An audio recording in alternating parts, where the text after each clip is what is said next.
Olá, como estão vocês? Tudo bem? A partir de agora estamos juntos aqui no programa Visão Trabalhista em Debate.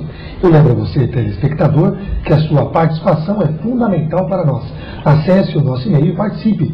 visãoemdebate@ig.com.br. Este programa agora está na internet. Acesse o nosso site www.sindimetal.org.br. Você vai poder assistir esse e outros programas da nossa grade. O programa Visão Trabalhista e Debate é uma realização do Sindicato dos Metalúrgicos de Osasco e região. Sindicato esse que está pertinho de você, na rua Erasmo Braga, número 310, em Presidente Altino. O telefone está aí no seu vídeo, 3651-7200. Ligue, se informe e conheça mais os projetos do sindicato. O tema do nosso programa de hoje é sobre o marco legal para o Conselho Tutelar e Direito da Criança.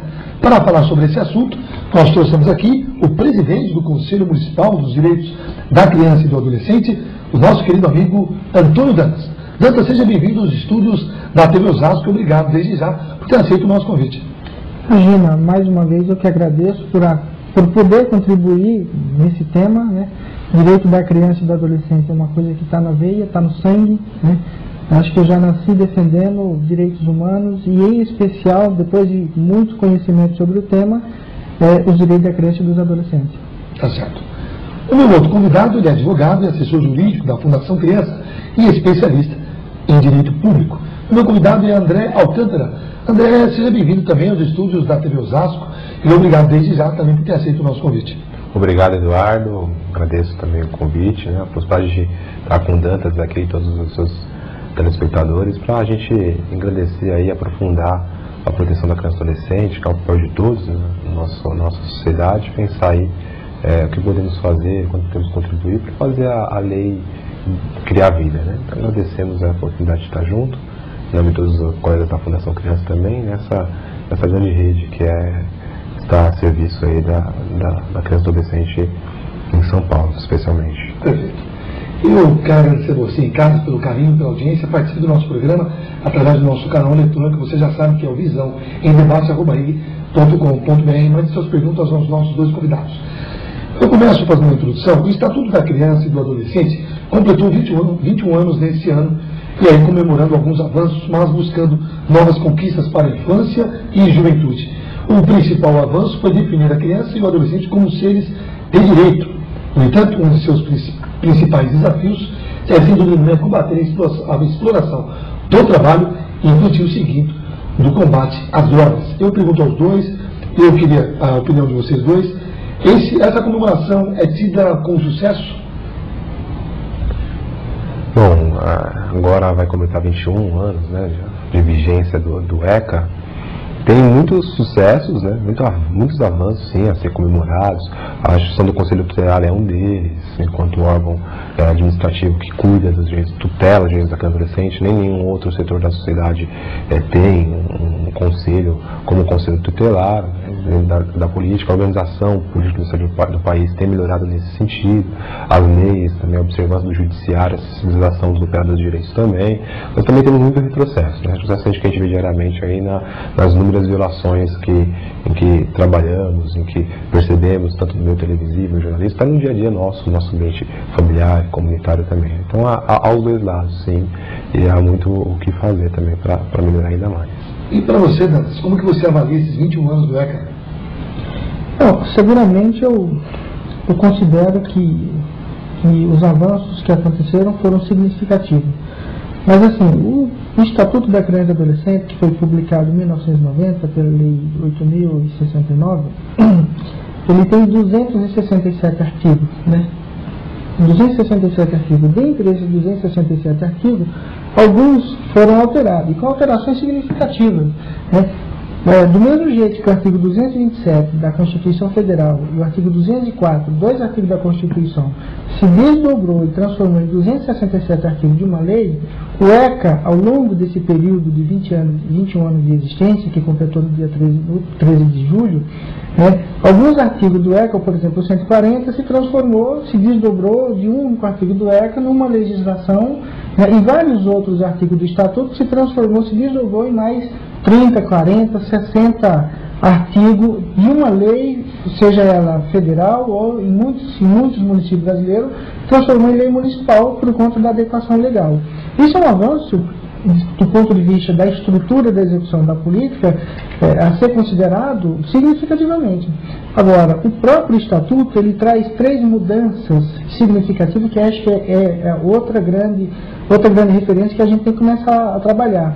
Mudança de gestão, mudança de conteúdo, né?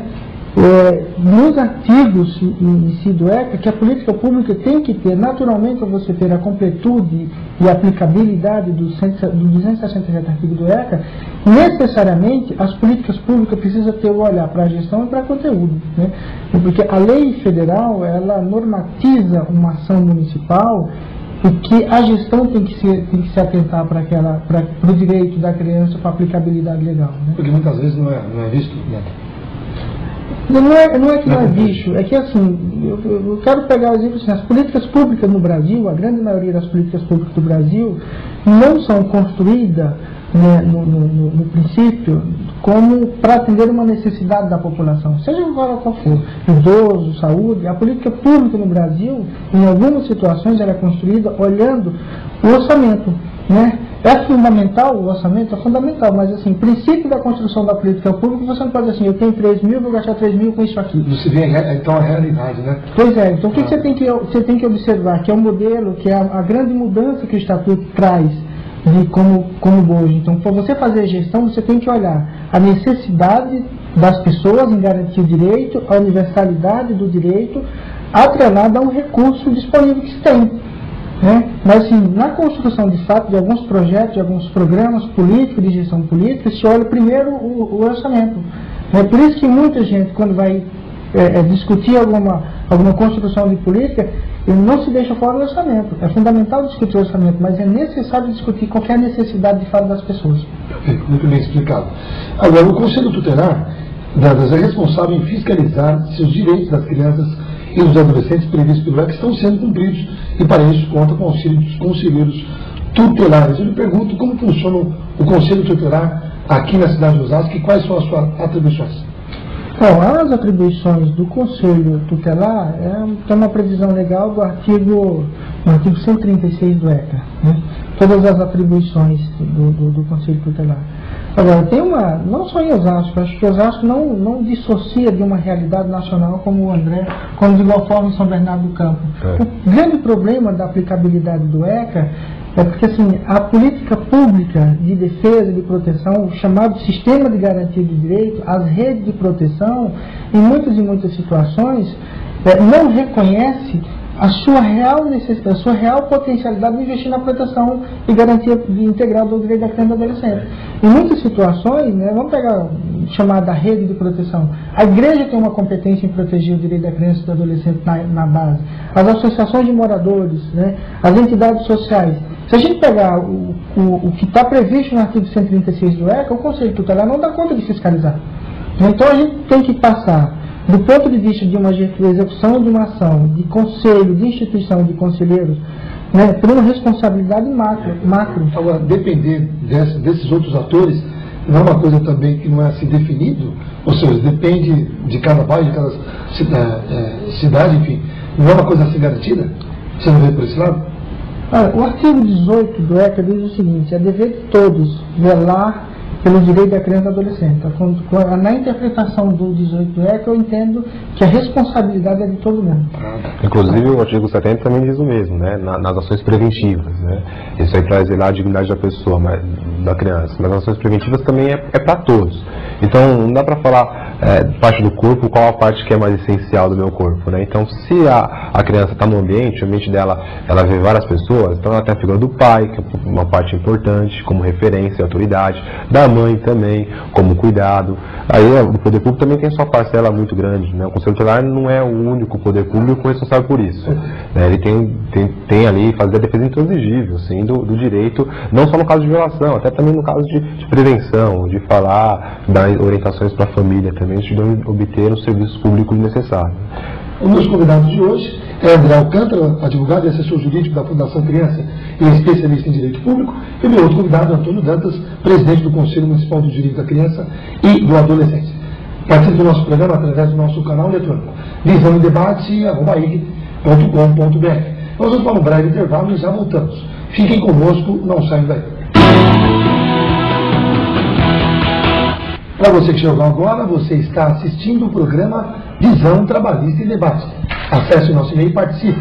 visãoemdebate@ig.com.br. O tema do nosso programa de hoje é sobre o marco legal para o Conselho Tutelar e o Direito da Criança.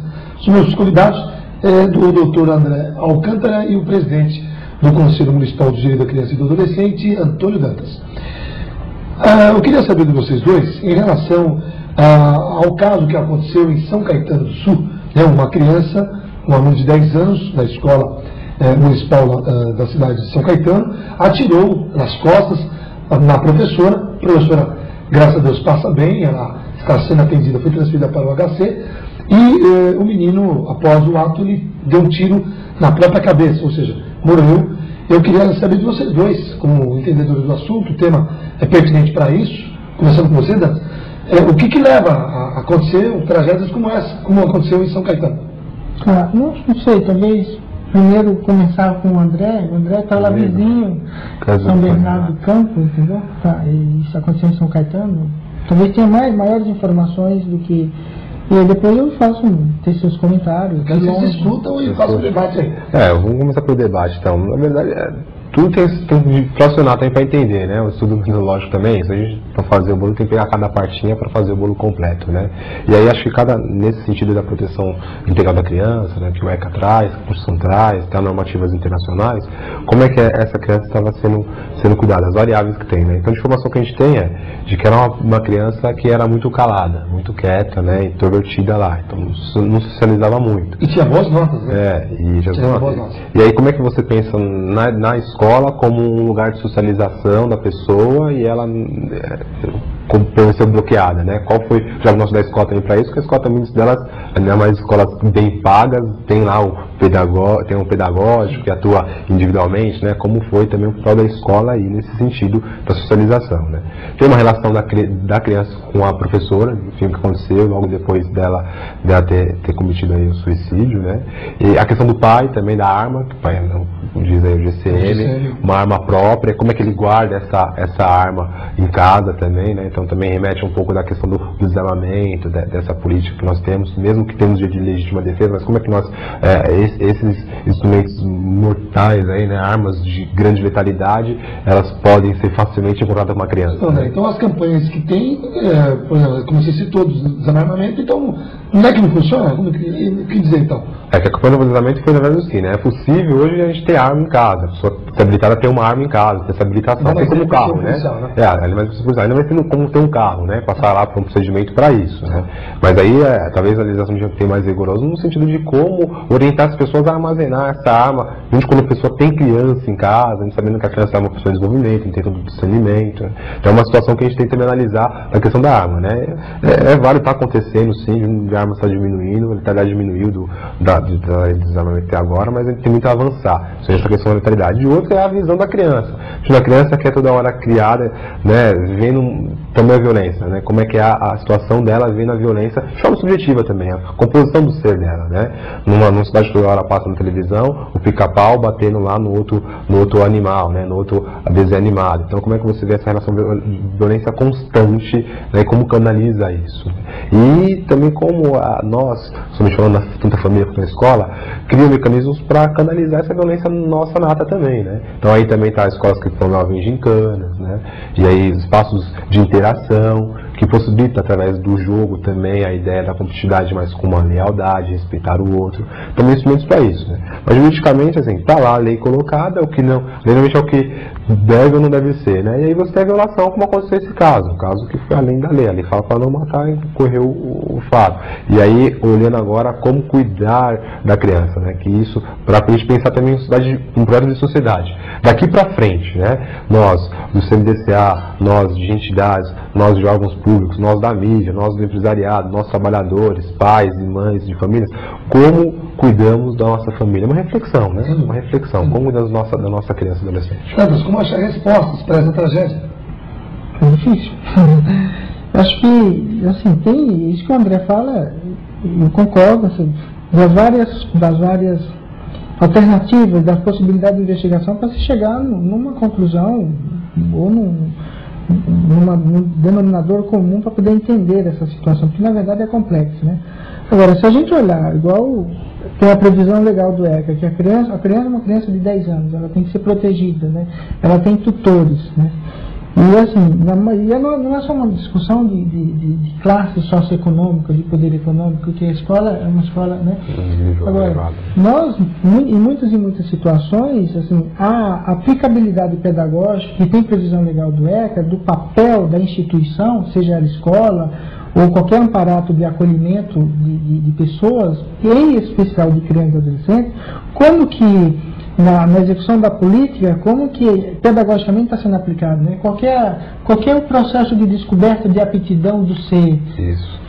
Isso tem que ser investigado. A relação que a instituição, né, que acho que a gente precisa começar a pensar nessa situação para poder pensar em políticas públicas mais eficazes, mais eficientes, que de fato a escola tem que descobrir, uma das coisas que a escola tem que fazer é descobrir a aptidão de gosto, né, e transformar o objeto de estudo, por mais que seja doloroso, prazeroso, mas traz bons resultados, sem dúvida nenhuma. O conhecimento traz bons resultados.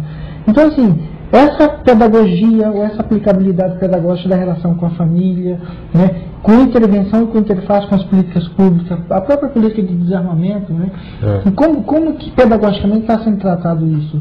Então, acho que assim, então são objetos de estudo que para a gente assim, olha, essa criança, ela infelizmente ela morreu, foi mais uma criança que a sociedade brasileira, que, né, infelizmente a comunidade de São Caetano perdeu, né? E o ECA já traz num dos seus artigos que assim, é responsabilidade de todos velar pelo cumprimento, pela garantia, pela proteção integral de crianças e de adolescentes.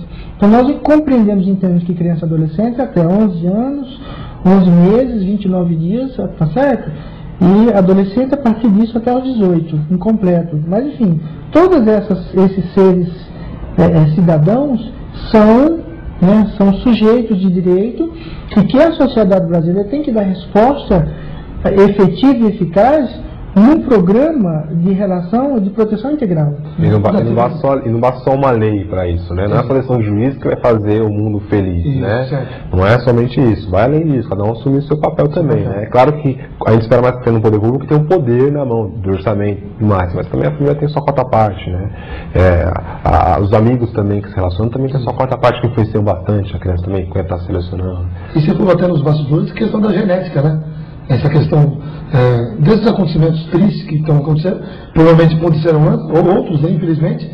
Por que, Dante, você citou isso aí? Não, isso na verdade é uma curiosidade pessoal e que, assim, eu tenho minha formação acadêmica de administrador de empresa, eu fiz uma especialização em psicologia social e uma das ferramentas de objeto de estudo da minha especialização foi comportamento social.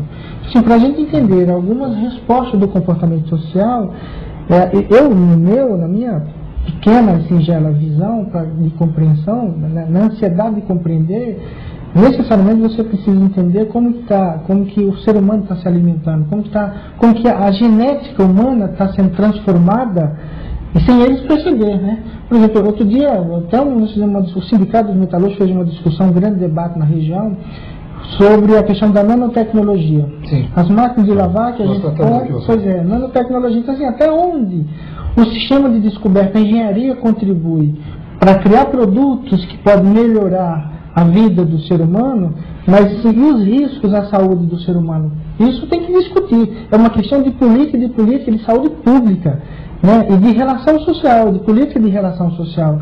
A gente tem que começar a entender isso. Os comportamentos, ele vem sendo alterado e modificado com base naquilo que nós estamos nos alimentando. E a gente não consegue discutir o nosso alimento, a alteração genética.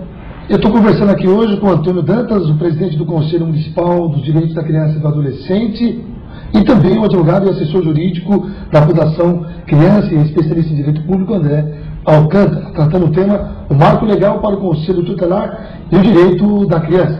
Nós vamos para um breve intervalo e já voltamos. Fiquem conosco, não saiam daí. Para você que chegou agora, você está assistindo o programa Visão Trabalhista em Debate. O tema do nosso programa de hoje é sobre o marco legal para o Conselho Tutelar e o direito da criança. Dantas, quantos conselhos tutelares existem na cidade de Osasco e quantos conselheiros também que fazem um trabalho tão bonito, tão sério, respeitado aqui na cidade? Bom, Osasco conta com 3 conselhos tutelares na região, distribuídos nas 3 regiões, né? Porque Osasco, geograficamente, do ponto de vista da gestão administrativa do governo, foi dividido em 3 regiões, né? Região Norte, região Centro e região Sul, né? E a gente tem algumas, por exemplo, da Castelo para o outro lado, a região Norte, da Castelo para cá, do Tietê para cima, região Norte, do Tietê para cá, Centro, e, por fim, região Sul, que divisa com Cotia e São Paulo. Essa distribuição não é muito pouco, não, Dantas? Então, o ECA, o artigo do ECA prevê que a cada 200 mil habitantes tenha um conselho. Na verdade, a resolução do CONAN da 113 que vem fazer isso é a cada 100 mil habitantes, né? 100 mil habitantes, então, um conselho. Então, Osasco está... Não só Osasco, mas muitas outras cidades aí estão um déficit muito menor, muito pequeno. Mas se a gente pegar, olha, aí tem muitas coisas que a gente precisa discutir. Por exemplo, o ECA diz que o ECA está descrito 200 mil habitantes, um conselho, né? Criação de mais um conselho. A resolução 139 foi publicada pelo CONANDA, a cada 100 mil habitantes, né? Pegar a característica populacional de Osasco. Osasco, de acordo com o último censo de 2010, tem 680 mil. Então, assim, em tese, a gente precisaria ter aproximadamente de 6 a 7 conselhos tutelares. Assim, vai ser 35 conselheiros distribuídos na região. Mas, assim, o que a gente ainda não conseguiu detectar é a eficácia e a eficiência, não só em Osasco, não, do conselho e dos conselheiros tutelares no Brasil inteiro. Até onde, de fato, a ação dos conselheiros produz eficácia na garantia de direito, isso não tem, né, não tem grandes respostas. Também porque as atribuições são grandes, né? Desde que está serviço de saúde, educação, mas não é executar a política pública em si, mas requisitar, né? Guardião, né? Grande guardião, né? E é porque, assim, vamos pegar trabalho infantil, a questão do trabalho infantil. Sim, que em muitas situações a permissividade está em casa, começa de casa a violação do direito, né? Não adianta você ter 500 conselheiros tutelares se a violação está de casa e a casa é um lugar inviolável, não é isso? Então, assim, o que a gente precisa trabalhar? Precisa trabalhar numa política pública macro, e aí desencadeada pelo CONANDA, pelo Conselho Estadual, nos conselhos municipais e também nos conselhos tutelares, uma política de proteção integral à criança e ao adolescente, né? Para fazer com que a comunidade ela se empodere, se apodere de determinados conhecimentos e que ela tenha responsabilidade legal de cuidar. Porque, assim, não só a ação do conselho, se a comunidade não se apoderar, que ela tem que tomar conta, né, da criança, a família não proteger sua criança, não tem escola que eduque, não tem conselho tutelar que fiscalize, não tem relação social, vira uma bagunça. É interessante que nos coloca também, que até a própria Constituição fala que o município, ele é competente para cuidar dos interesses locais, né? A competência do município para isso, né? Administrativa, legislativa, interesses locais, né? Então é um interesse local ali de cuidar da criança no seu âmago, no seu seio, né? Então por isso é importante também o Conselho Tutelar ter um suporte da gestão local e estadual também, dos serviços básicos, da saúde, da educação formal, os serviços de inclusão à renda também, do trabalho e emprego.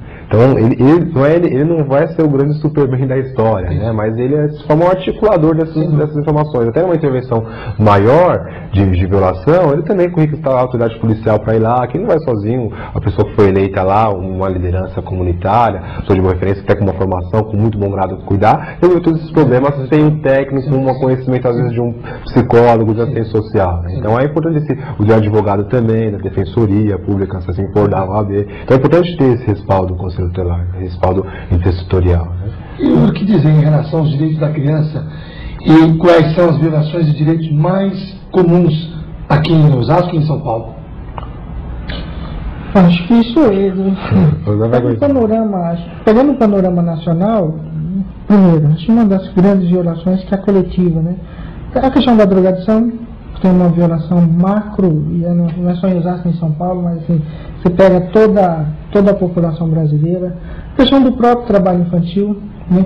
A violência sexual, a pedofilia né, contra criança e adolescente, que a gente tem observado que a mídia tem mostrado cada vez mais situação escalabrosa da violação contra a criança e adolescente, né? Então, assim, são problemas que assim, acho que todos os municípios do Brasil estão expostos. E não só, assim, da família, né? Às vezes a violência sexual no próprio parente, né? Mas também o próprio poder público também tem a violação, né? De não fornecer a escola, a creche para a mãe poder trabalhar e a criança ficar na creche porque ela trabalha. Então é uma violação também de direito aí da criança e do adolescente, da criança em ter a creche. E muitas vezes a denúncia nem chega, né? A denúncia nem chega. Aí a importância do Conselho Tutelar, do Conselho Municipal, dos órgãos que elaboram e que a gente tem um grande espelho, né, e um local que a gente pode ir lá conversar, às vezes não só para desabafar, mas também para ter uma orientação, uma luz, onde eu vou conseguir um encaminhamento ali, né.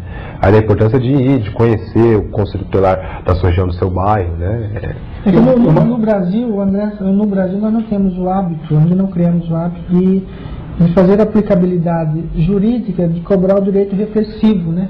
Então, assim, quando uma criança ou uma adolescente teve um direito violado, por exemplo, da pedofilia, né?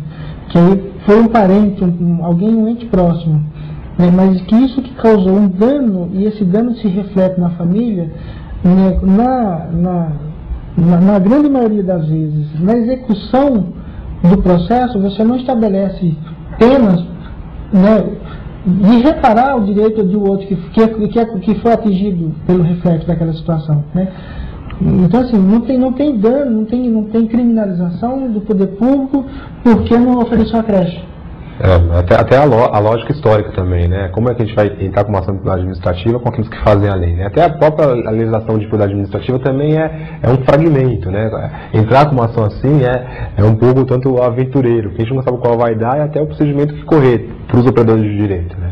Mas isso não impede também de a gente também cobrar não só o meio judicial, assim, mas também outras formas também. A questão política também, de como votar, se a pessoa, meu candidato, ele tem um compromisso de fazer leis, ou então de fiscalizar o executivo nessa área da infância e juventude também é uma importância também na hora do voto, também é uma forma de controle social, né? Então, outras formas que não somente, por excelência, a criminalidade ou tudo que torna a polícia. Porque a polícia não consegue resolver tudo, né? Muito pelo contrário. Ela vai na polícia quando estourou lá um problema e aí chegou na situação policial, na última situação policial, né? E, é claro, a gente tem que amadurecer aí nessas regras preventivas para a gente fazer uma apuração, fazer um caminho dialético também, né? De acordo com o tema do programa, o marco legal para o Conselho Tutelar do Direito da Criança, eu faço a última pergunta, temos apenas alguns segundos, que vocês fossem breves na resposta. Vocês consideram que as crianças e os adolescentes estão mais protegidos hoje? Do ponto de vista legal, eu diria que sim. Agora, do ponto de vista da relação e do comportamento social, eu diria que eles estão mais expostos a risco. André? Sim, eu penso que legalmente a gente fala que a Constituição, as leis são sonhos, né? A gente tem sonhos muito bons, né? Acho que na execução a gente costuma cometer alguns erros, equívocos, né? Mas tá bem protegida, assim, não só protegida, cuidada, né? Não só na ideia de protetiva, mas cuidada, inclusive, diante de uma violação, como atender, né? E a sociedade fazendo a sua parte, né? Tem alguns recadinhos aqui, que para você, telespectador que está em casa, atentas às informações, já estão disponíveis os convites para a Estação Crianças 4, a festa do Dia das Crianças, promovida pelo sindicato, uma maravilha, participe, você vai adorar, que acontece no dia 12 de outubro no Metal Clube. Agende aí e não se esqueça, 12 de outubro no Metal Clube, a Estação Criança 4, a grande festa do Dia das Crianças. Sócios independentes com idade até 14 anos e sócios usuários do Metal Clube terão um dia repleto de diversão em família, mas para isso é preciso você aí em casa retirar o seu convite do sócio e de cada criança na sede ou subsede do sindicato. Para retirar é fácil, o convite é preciso apresentar apenas a carteirinha do sindicato e o documento de identidade do sócio e os dependentes. Os convites dos sócios usuários do Metal Clube devem ser retirados no próprio clube. Outra informação, sócios do sindicato, atualize aí o seu cadastro junto ao sindicato. Sabe por quê? Você pode concorrer a uma televisão de 42 polegadas e um notebook. O próximo sorteio acontece agora no dia 29, final do mês de setembro. 4 sócios já levaram este prêmio para casa. Você pode ser o próximo. Participe e venha concorrer e venha participar. Acesse o site do sindicato e tire mais informações. www.sindimetal.org.br ou no telefone 3651 7200. Participe! Quero agradecer a presença dos nossos dois convidados. O primeiro, o presidente do Conselho Municipal dos Direitos da Criança e do Adolescente, que estava subindo, mas apareceu. Antônio Dantas, obrigado pela sua presença. Eu que agradeço. O meu outro convidado foi André Alcântara, ele é advogado e assessor jurídico da Fundação Criança e especialista em direito público. Obrigado pela sua presença, André. A gente também agradece a participação. Agradeço a você, telespectador, que ficou conosco até agora, pelo seu carinho e também, claro, pela sua audiência. Participe do nosso programa sempre através do nosso canal eletrônico visãoemdebate@ele.com.br. Tenham todos uma ótima semana. Eu vejo vocês no próximo programa, se Deus quiser. Tchau.